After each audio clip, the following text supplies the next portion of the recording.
Thanks. Hi, Enzo. Enzo, what have you said to Mykhailo Mudryk, and how is he, given what's happened this week?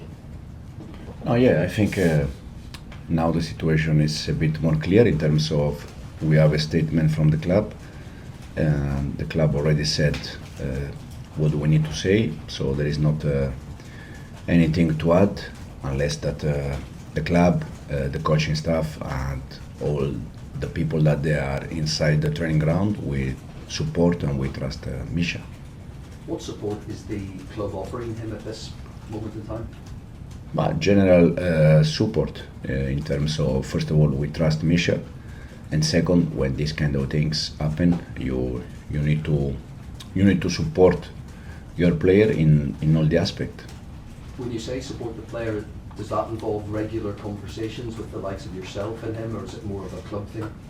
No, it's also it's general. It's Misha. It's Chelsea player, but is for sure is one of the players that is involved in the squad. So it's also my duty to be in contact with him, and me, the club, the players, the teammates. We are all there.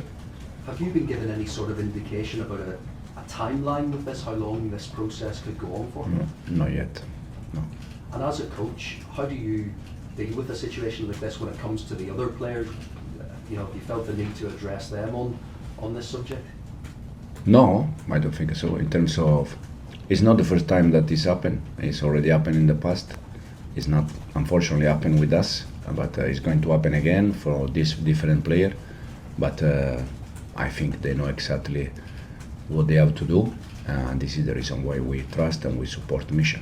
Do you think it's a wake-up call, a reminder maybe to the players, sharpens their focus about this kind of issue, especially maybe going away on international duty? I don't think so. Thank you. Nizar? Hi Enzo, did you speak to Misha and did you offer your support, and how did that conversation go? Yeah, absolutely. Just that we are all upset, sad, and we are there to support Misha. I spoke with him days ago, and yeah, that's all. I guess now you can't see him until the process is over, so how is the sort of situation, how the club looking after him? I guess he can't train with your team anymore.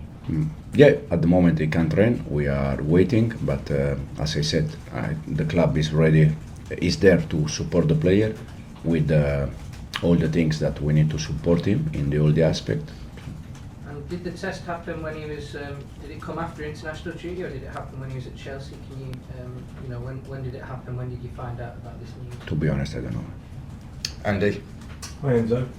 You said earlier we trust Misha. Mm-hmm. Can you expand on that, please? What do you mean by that, please?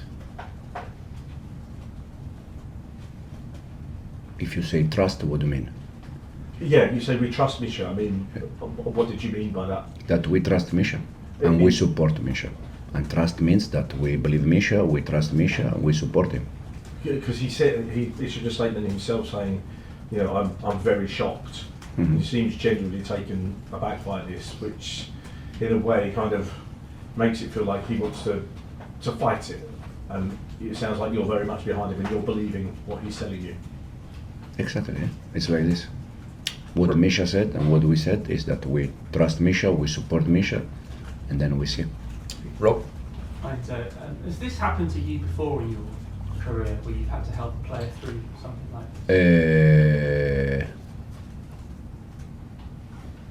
No, I don't think so. How well equipped do you feel as a young coach yourself to help a player, particularly a young player like Misha, through something like this? Because this is really a test more of your kind of leadership and your mentoring skills than as a football coach. How ready do you feel to help a player in a vulnerable position? No, yeah, first of all, these kind of things happen not only the young player, happen also player with experience. It's not just about Misha or about young players in general. And then, as I said, it's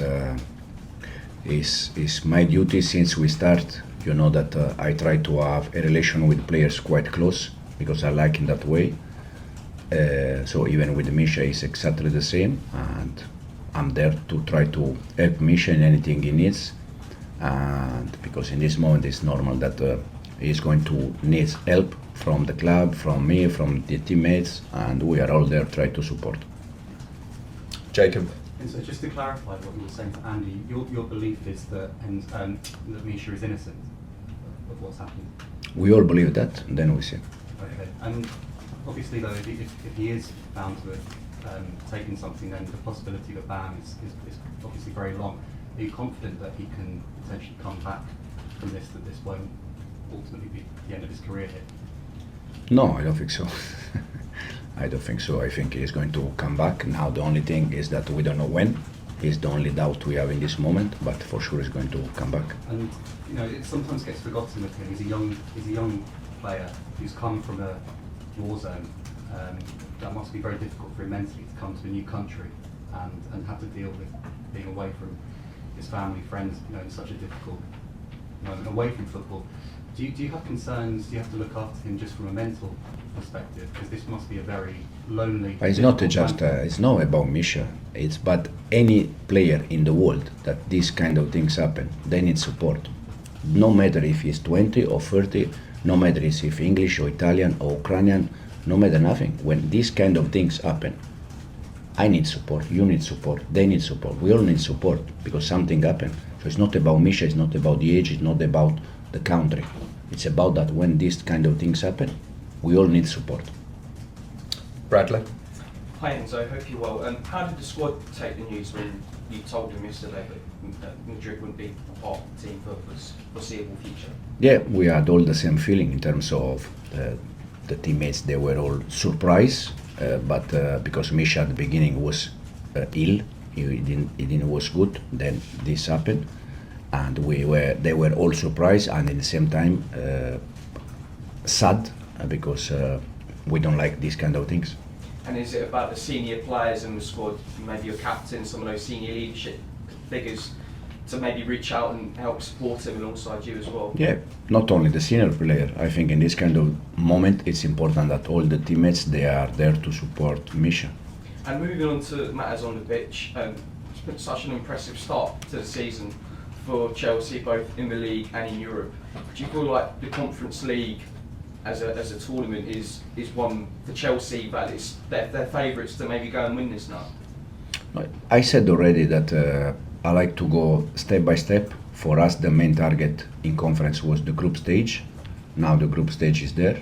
We're gonna see the next game, and then the target when we play the next game is to go to the next one, and then we see where we arrive. That's great. Thank you. Matt. Hi, and so you just talk about Misha the player, how you found him as a player. De Zerbi once said he's a future Ballon d'Or winner. Have you seen that talent, and where do you feel he has been in his development? No, for sure. With us, he was improving a lot, especially in the last game.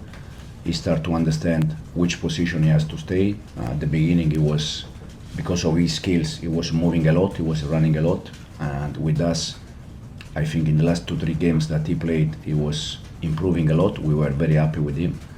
And then in terms where he can be in 1 year, 2 years, 3 years, I don't know. But do you see talent on the training ground with him that maybe we don't see on the pitch and in matches sometimes? No.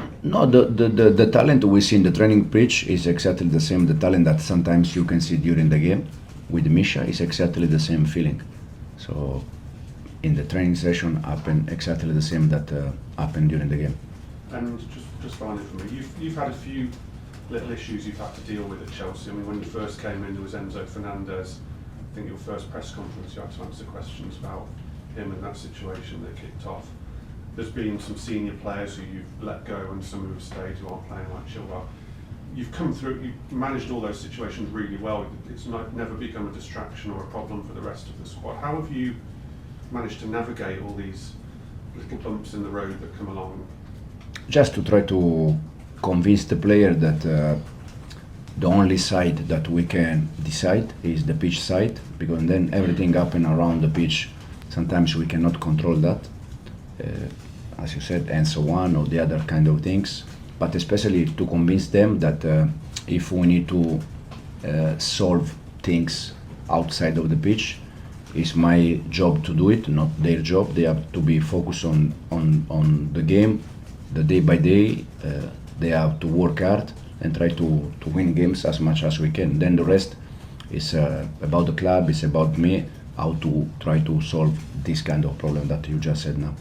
Okay, we've got time for 3 more. We'll go Bobby, Kieran and Ben. Hi Enzo. How pleased are you that Josh Chimpong signed a new contract with the club? Very, very happy. Very happy. With Josh has been quite clear. He was with us in pre-season. I didn't know him personally, but after 2-3 days that he was there with us, he really impressed me. And since the pre-season, I was trying to understand a little bit the situation with him in terms of contract and these kind of things. Now finally, the club found an agreement with him, and we are all happy because we are all convinced and sure that Josh can be a great player for this club. Do you feel as if he's a player who might need to go out on loan in the future to get more experience, or do you think he's ready to play in competitions like the Premier League now? My personal opinion is that he has to stay close to us. So as much as we can keep him here, it's much better.